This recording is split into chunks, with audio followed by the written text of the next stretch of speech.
السلام علیکم دوستو، آج ہم بات کرنے جا رہے ہیں حضرت اویس کرنی کے بارے میں۔ اگر آپ ہمارے چینل پر نئے ہیں تو چینل کو لائک کریں، سبسکرائب کریں اور بیل آئیکن دبانا نہ بھولیں تاکہ ہماری آنے والی ویڈیو آپ تک پہنچ سکے۔ تو چلیں آئیں شروع کرتے ہیں۔ ایک مرتبہ حضور اکرم صلی اللہ علیہ وآلہ وسلم سے صحابہ کرام نے عرض کی، یا رسول اللہ، اویس کرنی کو اتنا مقام کیسے ملا؟ تو رسول اللہ صلی اللہ علیہ وآلہ وسلم نے فرمایا کہ اس نے ماں کی خدمت کی اور وہ اپنی ماں کا خیال رکھتا تھا، کیونکہ اس کی ماں نابینا عورت تھی، نظر نہیں آتا تھا، اور وہ ہر روز ماں کے قدم دبا کے روز عرض کرتا کہ اماں جی اجازت ہوئے تے مدینہ نبی کو دیکھاؤں۔ ماں ہر روز کہتی تھی کہ نہ جانا، تم میری اکلوتی اولاد ہو، تم اگر چلے گئے اور میں پیچھے سے مر گئی تو مجھے کون سنبھالے گا؟ ایسا ماں کا فرما بردار بیٹا تھا کہ ہر روز چپ کر جاتا۔ ایک دن حضرت اویس کرنی ماں کے قدم پکڑ کر روئے جا رہے تھے۔ عرض کی کہ اماں، آج مدینے نہ گیا تو میرا کلیجہ پھٹ جائے گا۔ عرض کی کہ اماں، میں نے سنا ہے کہ ابو بکر ہر روز ہر وقت یار کی دید کرتے ہیں، اور عمر ہر وقت یار کی باتیں سنتے ہیں، اور عثمان اور علی ہر وقت یار کے پاس بیٹھے رہتے ہیں۔ عرض کی اماں، اجازت دے دے تو نبی کو دیکھاؤں اور پھر واپس آ کر تمہیں بھی بتاؤں گا سارا جہاں بنانے والے نے اپنا یار کتنا خوبصورت بنایا ہے۔ ماں نے قدموں سے اٹھایا اور سینے سے لگایا اور کہا کہ بیٹا رو نہ اور جا کر نبی کو دیکھاؤ۔ اٹھ کر دوڑ پڑے۔ ماں نابینا تھی اور کہنے لگی، 2 گھڑی ٹھہر جا، میں نے سنا ہے کہ 4 پیل آنے اور 4 پیل جانے میں لگتے ہیں، اور تمہیں 8 پیروں کا وقت دیتی ہوں۔ اگر نبی کو مل سکے تو مل آنا، اور نہ ملے تو پھر رونا مت، اور اویس دھیان رکھنا، پیچھے ماں رو رہی ہے اور انتظار کر رہی ہے۔ جب ماں نے اجازت دے دی تو حضرت اویس کرنی نے ٹھنڈے پانی کا گھڑا بھر کر ماں کے پاس رکھا اور پھر کھانا بنا کر رکھا کہ کہیں ماں کو کوئی تکلیف نہ ہو۔ جب چلنے لگے تو ماں کے قدم دبا رہے تھے اور آنکھوں سے آنسو آنے لگے، اور کہا کہ اماں دعا کر کہ سونا کمنی والا مجھے گھر ہی مل جائے۔ ادھر حضرت اویس کرنی یمن سے چلنے لگے اور ادھر مدینہ اماں عائشہ صدیقہ فرماتی ہیں کہ سرکار حجرے سے باہر نکل گئے۔ حجرے کے دروازے سے مڑ کر فرمایا، عائشہ میں ذرا باہر جا رہا ہوں، تو پھر میرا ایک مہمان آئے گا، وہ جب آئے تو پھر اسے جانے نہ دینا، وہ مجھے دیکھنے آ رہا ہے اور میں بھی اسے دیکھ لوں گا۔ اماں عائشہ نے فرمایا کہ اتنا کہہ کر حضور اکرم صلی اللہ علیہ وآلہ وسلم حجرے سے تشریف لے گئے، اور ادھر سے اویس کرنی دوڑتے ہوئے مدینہ کی طرف آ رہے تھے۔ دوڑ دوڑ کر ان کے پاؤں میں چھالے پڑ گئے، اونٹ کی کھال کا لباس پھٹ بھی گیا اور ان کے بالوں میں دھول پڑ گئی، اور ساتھ ساتھ مدینہ کی طرف دیکھ کر رو رہے تھے۔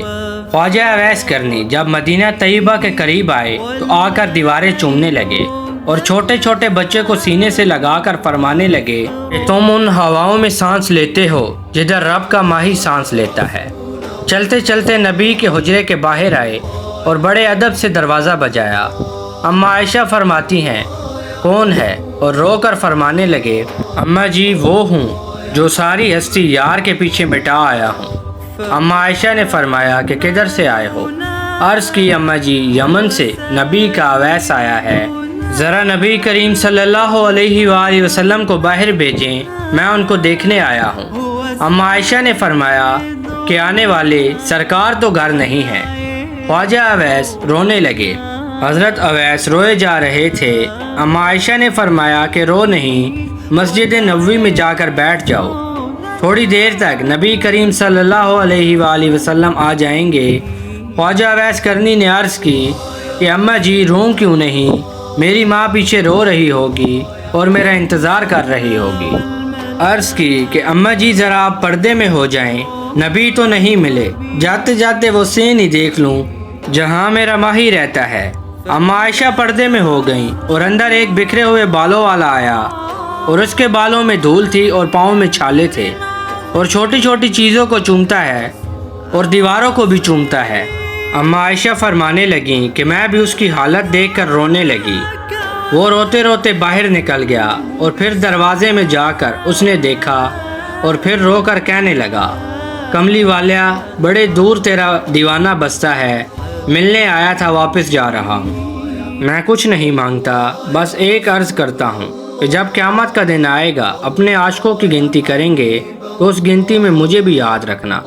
ادھر خواجہ اویس کرنی روتے ہوئے باہر تشریف لے گئے۔ اماں عائشہ فرمانے لگیں کہ اتنی دیر میں حضور اکرم صلی اللہ علیہ وآلہ وسلم بھی تشریف لے آئے۔ وہ حجرے کی طرف دیکھ کر فرمانے لگے کہ عائشہ کوئی آیا تھا؟ اماں عائشہ رو رہی تھیں۔ عرض کی کہ سونیا کہ تیرا اویس آیا تھا۔ سرکار فرمانے لگے عائشہ وہ کیسا تھا؟ عرض کی کہ اس کے پیروں میں چھالے تھے، اس نے اونٹ کی کھال کا پھٹا ہوا لباس پہنا ہوا تھا، اس کے بالوں میں دھول تھی، لگتا تھا کہ وہ کہیں دور سے آیا تھا، لگتا ہے وہ کوئی درویش تھا۔ میرے نبی کی آنکھوں میں آنسو آ گئے اور رو کر فرمانے لگے کہ آنے والے خود تم چلے گئے مگر خوشبوئیں تم محمد صلی اللہ علیہ وآلہ وسلم کے سین میں ہی چھوڑ گئے ہو۔ نبی کریم صلی اللہ علیہ وآلہ وسلم باہر گئے اور صحابہ سے فرمایا کہ صحابہ دوڑو میرا اویس ڈھونڈ کر لے آؤ۔ سارے بڑا دوڑے مگر خواجہ اویس مدینہ سے باہر نکل چکے تھے اور ابھی شام بھی نہ پڑی کہ وہ گھر بھی پہنچ گئے۔ نابینا ماں نے دروازہ کھلنے کی آواز سنی تو ماں کہنے لگی کہ اویس آ گئے ہو؟ دکھ سے بولا نہیں جا رہا تھا۔ ماں کہنے لگی کہ نبی کو دیکھ آئے ہو؟ رو کر ماں کے قدم پکڑ کر عرض کی اماں لگتا ہے کہ روتے ہی مر جاؤں گا۔ اماں کہنے لگی کہ کیا ہوا ہے؟ عرض کی کہ اماں نبی گھر نہیں ملے۔ ماں کہنے لگی کہ تھوڑی دیر اور رک جاتا اور انتظار کر لیتا۔ عرض کی کہ اماں میں رکا نہیں کہ کہیں ماں کا بے ادب نہ ہو جاؤں۔ ماں نے قدموں سے اٹھا کر سینے سے لگایا اور ماں کہنے لگی رو نہیں، اگر تم ماں کے اتنے ہی فرما بردار ہو تو چپ ہو جاؤ۔ ماں کہنے لگی کہ اویس ماں کی خدمت ہی کری جاؤ اور تمہیں ماں کی دعائیں ہیں کہ جہان نبی کی باتیں کرتا ہے اور نبی تیری باتیں کرے گا۔ ایک دفعہ رسول اکرم صلی اللہ علیہ وآلہ وسلم نے اپنا جنبہ اتارا اور عمر فاروق اور علی کو دیا اور فرمایا کہ یہ جنبہ میرے اویس کو دے دینا اور کہنا کہ میری امت کی بخشش کی دعا کر دے گا۔ جب ایک مرتبہ عمر فاروق رضی اللہ تعالیٰ عنہ مکہ حج کرنے آئے تو انہوں نے پوچھا کہ اگر یمنی کا قافلہ آئے تو مجھے بلانا۔ جب یمنی آئے تو آپ ان کے قافلے کے پاس آئے اور کہا کہ حاجیو تم میں سے کوئی اویس ہے؟ سب نے ایک دوسرے کی طرف دیکھا اور کہا کہ نہیں، حضور نہیں ہے اور پورے یمن میں بھی نہیں ہے۔ آپ نے فرمایا کہ ہے تو صحیح۔ ایک شخص اٹھا اور کہا کہ وہ کیسا ہے؟ کہ وہ اونٹ کی کھال کا لباس پہنتا ہے؟ اس شخص نے کہا نہیں، ہم نہیں جانتے۔